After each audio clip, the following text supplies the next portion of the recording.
Alright guys, we're reacting to more Hub, and we're gonna find out when a Panzer slain pilot shot at friendly. It's July 1944, and Major Charles Carpenter is That looks like returning an from a actual fucking spotting mission in person. Normandy in his Piper Al-4 Grasshopper.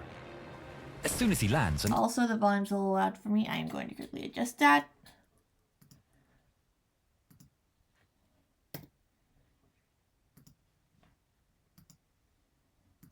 order comes in to immediately drive to the front lines and scout for an airstrip.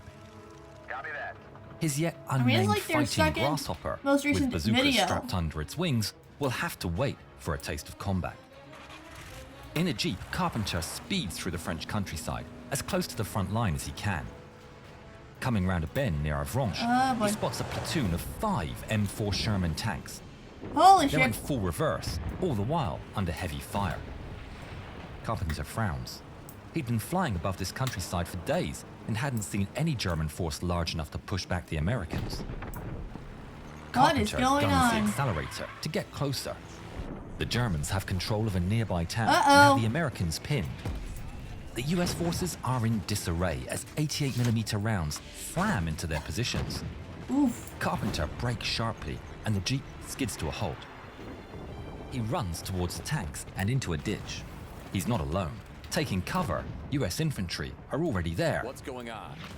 The soldier explains that they tried to take the bridge going into the town, but were met with an overwhelming German response. The grass looks so good. There's hundreds of them. That can't be right. It's got to be a German trick. Spurred into action, Carpenter waits for an explosion, Oh, then immediately jumps out of the ditch, heading for the lead Sherman, climbs on top, and gets hold of its 50 cal machine gun, loading it, ready to fight. The tank commander yells at Carpenter. What the hell are you doing? Carpenter shows his wings and explains he's been flying over the positions and knows that the Germans can be beaten. I'm sure there's not that many. Let's go. No way, flyboy. You're not oh, going anywhere. You either move, or I'm gonna shoot you. dude. The commander weighs up his choices, shot by Germans or Carpenter. Wow, that's a lot of detail on the eyebrows.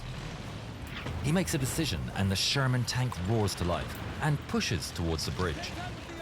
The other tanks follow with Carpenter on the 50 cal in. I mean, I didn't really fully realize that tanks back then had machine guns for a machine gunner on them. And that doesn't seem like a very smart idea. the lead. Ricochet, keep moving. Push forward. As they approach the bridge, MG-42s strike up, peppering the American tanks. Carpenter immediately returns fire with his 50 caliber. The tank commander shouts out the bearing to the gunner. Carpenter feels a jolt as the tank's turret man. moves underneath him. Inside, the gunner brings the machine gun nest into the center of his gun sight. On the way. Fire. The Germans quickly abandon their position just moments before a 75mm shell hits the machine gun nest and explodes, turning it into a crater. At Nice. such close range, Carpenter is hit by the blast, and the wind is taken from him. But mustering his strength, he gets on the 50 cal, forcing the German machine gunners Man, that to guy- take cover. Guys back then had They balls. clear out to fire back, but are met by the Sherman's 75mm cannon turning towards them. The gunner presses the firing switch, and a high explosive shell is propelled out of the 75mm gun. Oh. Did it. Load it up. Get another shell in the breach. Carpenter lets the Browning sing as the 5 Shermans roll onto the bridge. Forward to the town. Carpenter feels the thrill of the heat of battle and is shouting orders to the tank crew. He assumes a position of platoon commander, and the tanks obey his orders. Oh. Rounding a corner with a shell at the ready, Carpenter yells, Let her go. the Sherman fires, and the shell strikes a building at the end of the street. Holy crap. With the tanks rapidly approaching, the Germans have no choice but to abandon the cannons. Yeah, you better haul ass. Keep moving. Under the command of Carpenter, the American forces sweep through the town. Hear those abandoned guns. You got it, Major. They find the 88mm guns abandoned by their crews. Tanks, spread out. The town isn't completely clear though, and Carpenter is driven. Make sure no enemies are lurking. He leads the Sherman around the outskirts Uh-oh, and spots a someone's gonna tank get in the hurt. field ahead, and doesn't hesitate. Uh, Fire! that's gonna be a Sherman. But as soon as the words leave his mouth, they turn to ash, as he sees the target he's spotted is an American Sherman Oh, tank. fuck. He starts to shout, but before he can speak, the gun beneath him fires. Ah, crap. There's lead in Carpenter's stomach as the shell flies across the air towards a friendly tank. A Sherman bulldozer tank with a plow attached to the front is hit. The shell hits the demining plow, and with incredible luck, causes no damage. Holy fuck. The battle draws to an end. That was as a the close adrenaline one. starts to subside, and the realization sets in that he shot a friendly. Yeah, well, no one Panzer's died. mood darkens. The platoon commander, spotting Carpenter, orders his men to arrest him. Ooh, you could have gotten us all killed. He's brought back from the front lines and placed in a military prison. Awaiting trial for a court-martial, Charles is told that he could face the firing squad. But instead of being shot, Charles earned a Silver Star under the direct recommendation of General Wow. Patton, who said Way to that go, you Carpenter fucking was the child type of molester. soldier that he wanted in his army. In September, Charles is flying on the You know, I kind of hate Patton because he was like a dick in real life. But yeah, you recognize that the guy had skills. outskirts of Aracorp. His humble spotter plane now has considerably increased its firepower, with 6 rockets attached under its wings. Charles has christened Frickin' his plane nuts. with a name more befitting its firepower: Rosie the Rocketer. The radio is flooded with reports of German counterattacks. An entire Panzer division and 2 Panzer brigades are pushing forward and overwhelming the Allied positions. But Charles can't see any of it underneath heavy fog. That sucks. Finally, a hole in the mist appears, revealing a column of German Panthers advancing directly towards Allied headquarters. Oh boy. Kick He their can even see asses. Americans hiding in a river as the enemy advance looms forth. He immediately jumps into action and plunges Oh, his hell star yes. headed straight down towards the lead Panther, aiming for its thin roof armor. The Grasshopper is almost vertical as he reaches for his firing switches. Rapidly approaching the ground, he flicks 2 of them.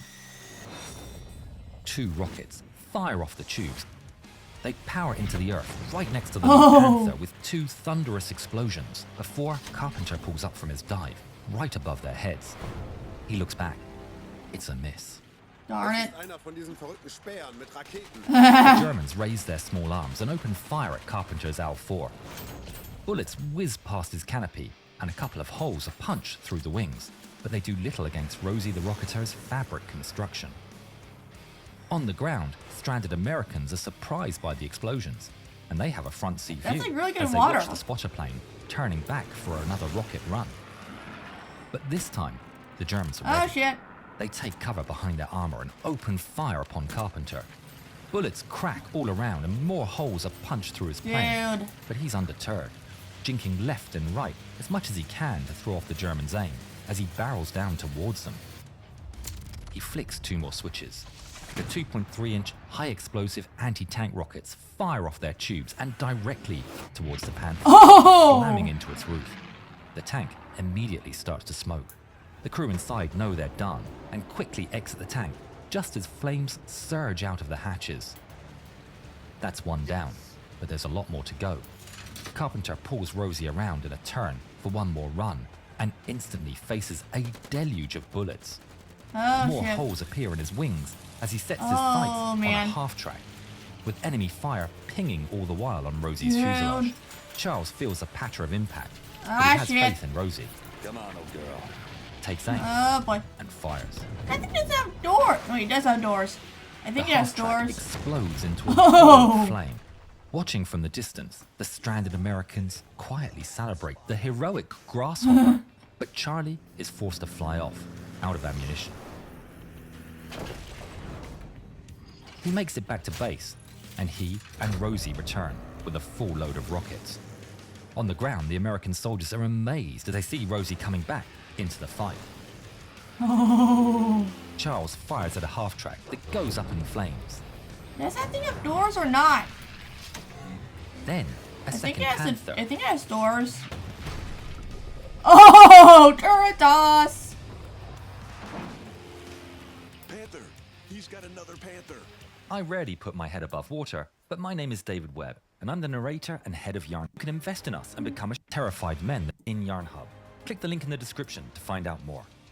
The once terrified men that were hiding in the river now excitedly tally the victories as Charles fires the last of his rockets into the Germans and is forced to fly off again, but even more rockets.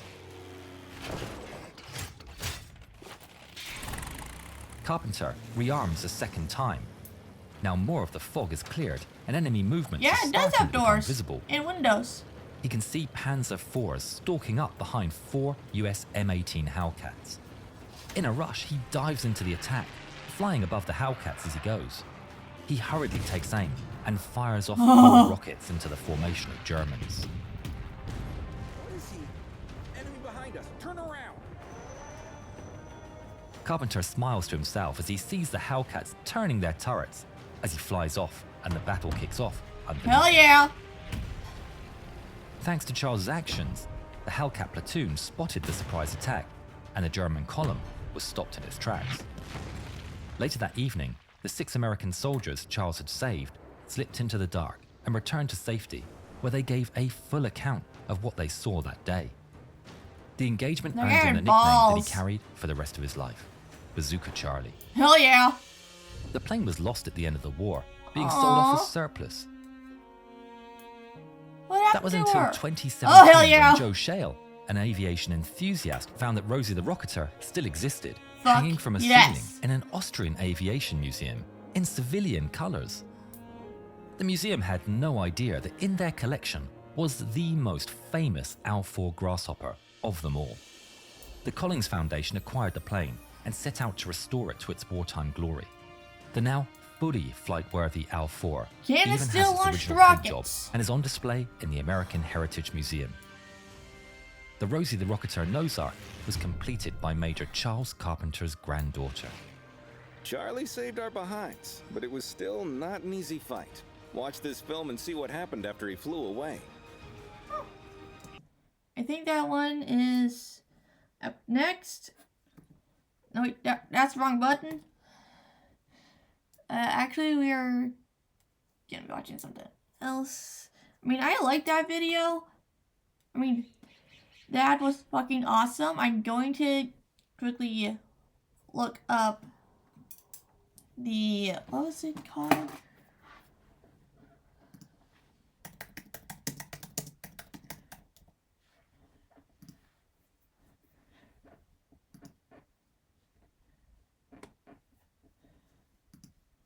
Yeah, there she is. I wonder if they can still like launch the rockets, because that would be awesome. I will see you guys in the next one.